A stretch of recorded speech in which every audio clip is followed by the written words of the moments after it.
Hey everybody, it's Mr. Haskell, and I'm back again with things you should know by being alive, more presidents, and now we're up to Gerald Ford. Who is Gerald Ford? Gerald Ford was the 38th president of the United States from 1974 to 1977. He's the only person to become vice president and president without being elected to their respective offices. He took over after Richard Nixon resigned following the Watergate scandal. He was known for his calm, steady leadership during a time of national distrust. He is a former football star from the University of Michigan. He's a Navy veteran, and he was a congressman from Michigan as well.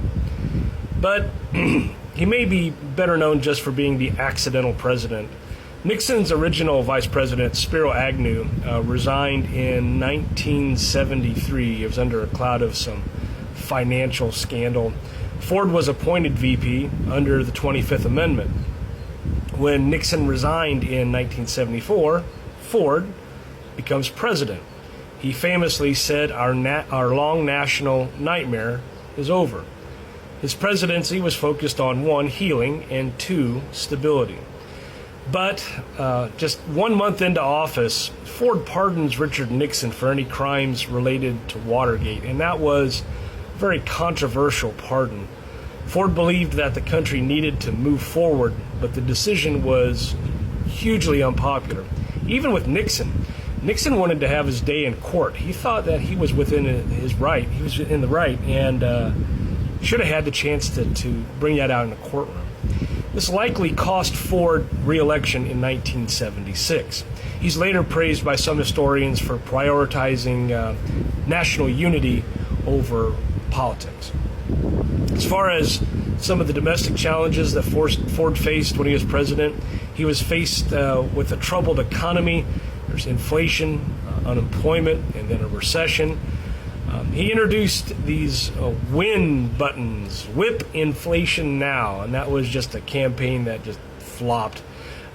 He did survive 2 assassination attempts in 1975, both by women.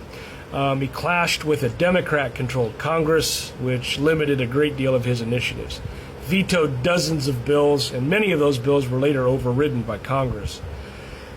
He, in the foreign policy lanes, he continued Nixon's détente with the Soviet Union. He did oversee the final withdrawal of U.S. personnel from Vietnam in 1975. He did sign the Helsinki Accords, which improved relations between the West and the Eastern Bloc. But he did face a great deal of criticism for failing to prevent the fall of Saigon, though he really had limited options when it all came down to it. Some fun facts, like I mentioned, he was a star linebacker at the University of Michigan. He turned down an NFL offer from the Packers and the Lions. He was known for physical clumsiness, often parodied on Saturday Night Live by Chevy Chase. And he gave us the first unelected First Lady, Betty Ford, who became a major advocate for addiction treatment and women's rights. His legacy is often underrated. Ford is, now seen as a healer and a stabilizer. He helped preserve trust and democracy post-Watergate. He was awarded the Presidential Medal of Freedom in 1999, and he's remembered more for restoring integrity to the Oval Office rather than for any kind of flashy accomplishments. And just one other thing, he was originally born as Leslie Lynch, and he was later adopted and took a new name of Gerald Ford. If you appreciate history like this, in a 3-minute kind of format, please give me a like and a follow, because I like sharing this information. I'd like to continue doing so. Thanks for watching.